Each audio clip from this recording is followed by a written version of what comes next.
Video को पूरा देखना तो ही हकीकत और सच्चाई इस वीडियो में जो छुपी है वह पता चल पाएगा। लोकतंत्र की हत्या किस तरह से की जा रही है उसके बारे में पता चल पाएगा।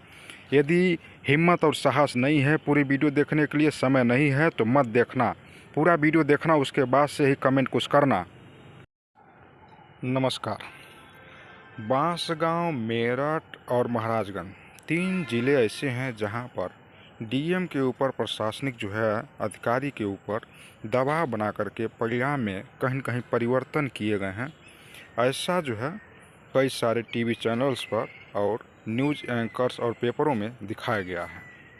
अब हम बात कर लेते हैं बांसगांव लोकसभा क्षेत्र की, जहां पर आज के पेपर में बहुत सारे कटिंग आए हुए हैं और बहुत सारे पेपर में एक डाटा आया हुआ है जिसमें बांसगांव लोकसभा क्षेत्र के 5 विधानसभा क्षेत्र हैं और इन 5 विधानसभा क्षेत्रों के यदि वोट की गिनती किए जाए तो देखा जा सकता है यहाँ पर जो सपा अर्थात कांग्रेस और सपा की जो गठबंधन की वोट हैं वह 4,31,784 हैं और यहीं भाजपा का देखा जाए तो 4,27,528 वोट हैं। इस हिसाब से इन दोनों के बीच का अंतर देखा जाए तो 4256 वोटों का अंतर दिखाई देता है। और यह एग्जिट डाटा जो है आज के हिंदुस्तान, अमर उजाला, दैनिक जागरण, तमाम बड़े बड़े पेपरों में एक कटिंग जो है आज मिले हैं। इस पेपर को देखने के बाद से हमने इस पर एनालिसिस किया और इन तमाम चीज़ों को लेकर के एक गणना किया जिसमें हमने देखा लगभग 4256 वोटों का अंतर दिखा, जिसमें सदल प्रसाद का देखा जाए यहाँ पर 4256 वोट अधिक था और वहीं कमलेश पासवान का देखा जाए तो 4256 वोट कम है। लेकिन बहुमत में इस समय कौन आया? कमलेश पासवान आए, सदल प्रसाद नहीं आए। इस अंतर को दिखाने का एक ही मकसद है कि क्या जो चुनाव हुए हैं, जो मतगणना हुए हैं, वह निष्पक्ष हैं या नहीं। ये डाटा जिस तरह से आज पेपर में वायरल हो रहा है, या तो पेपर वाले गलत हैं, या तो गोरखपुर के डीएम गलत हैं, एडीएम गलत हैं, कलेक्टर गलत हैं, या तो जो ईवीएम मशीन है उसमें धांधली की गई है, या तो फिर प्रशासन के द्वारा धांधली की गई है, या पार्टी के द्वारा धांधली की गई है। कुछ तो गड़बड़ हुआ है जिसकी वजह से यह बड़ा उलटफेर यहाँ पर देखा जा सकता है। एक वीडियो वायरल हुआ जिसमें सदल प्रसाद बता रहे हैं कि लगभग 150 वोटों से, लेकिन उन्होंने बताया कि डीएम के द्वारा, गोरखपुर प्रशासन के द्वारा जब उन्होंने बताया कि 150 हमारे वोट अधिक पड़े हैं तो अधिकारियों के द्वारा बताए गए कि यह 150 वोट अवैध थे, जिसकी वजह से इक्वल का सीमा वहां पर देखा जा सकता है। तो इन्होंने हार्ड कॉपी मांगी उस तमाम जो है गणना के, वो कॉपी जो है इनको नहीं दिया गया, लेकिन इन्होंने हार नहीं माना, फिर से जो है रिकाउंटिंग के लिए बात कहा। तो चिल्लू पार के जो विधानसभा के वोट हैं उसको जो है रिकाउंटिंग किया गया लगभग 4 बार और उसमें 4 बार में उलटफेर करके बार बार जो है कमलेश पासवान को यहाँ पर विजयी बनाया गया, वो भी सिर्फ 422 वोटों से। अब कमलेश पासवान यहाँ पर जब 422 वोटों से जीतते हैं तो फिर इसमें जो है उलटफेर किया जाता है, चूँकि कहीं न कहीं ये जो आंकड़े हैं एक लोकसभा प्रत्याशी के लिए काफ़ी जो है कम थे। फिर जो है इसमें आंकड़ों में चेंजिंग किया गया और अंतिम तोगतवा 3100 जो है 50 वोटों से कमलेश पासवान को जीत दिया गया।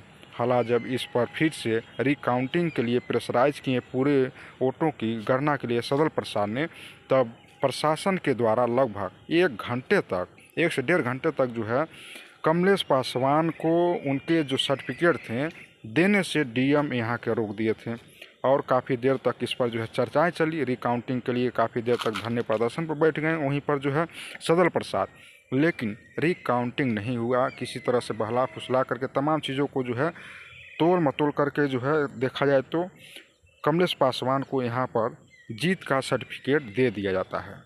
लेकिन यह क्या, जैसे ही जीत की सर्टिफिकेट मिल जाता है उसके कल जो है विश्लेषण का यह जो है पेपर कटिंग आ जाता है और यह पेपर कटिंग एक ठर नहीं बल्कि कई पेपरों में आता है और सारे पेपरों में अंतर जो है इसमें 4256 वोटों का दिखाई दे रहा है। और इसमें गणना करने पर यह पता चल रहा है सपा और कांग्रेस का जो गठबंधन है कहीं न कहीं 4256 वोट उनको जो है अधिक मिला है भाजपा के कैंडिडेट कमलेश पासवान के वोटों से। लेकिन क्या अब इस पर प्रशासन मौन रहेगा या निष्पक्ष रूप से इस चुनावी का जो गणना हुआ है इस पर फिर से संज्ञान लेगा? सबसे बड़ा सवाल ये है।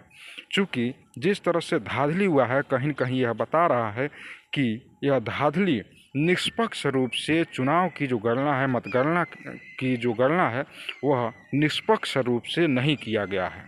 यह बहुत बड़ा यह कहीं न कहीं लोकतंत्र की यहाँ पर हत्या जो है नज़र आ रहा है, हत्या होता हुआ नज़र यहाँ पर देखा जा सकता है। क्या लग रहा है आप लोगों को? ये जो डाटे हैं या तो डाटे गलत हैं, पेपर वालों ने गलती किया है। यदि पेपर वालों ने गलती किया है तो इनके ऊपर क्या प्रशासन के द्वारा कार्रवाई की जाएगी? और यदि कमलेश पासवान या प्रशासन के द्वारा यहाँ पर गलती की गई है या बीजेपी के द्वारा गलती यहाँ पर की गई है, दबाव बनाया गया है, तो क्या इनके ऊपर लोकतंत्र की जो यहाँ पर हत्या हो रही है, क्या उस लोकतंत्र की हत्या को बचाने के लिए इन लोगों के ऊपर कार्रवाई होगी? क्या सबसे बड़ा यह सवाल है।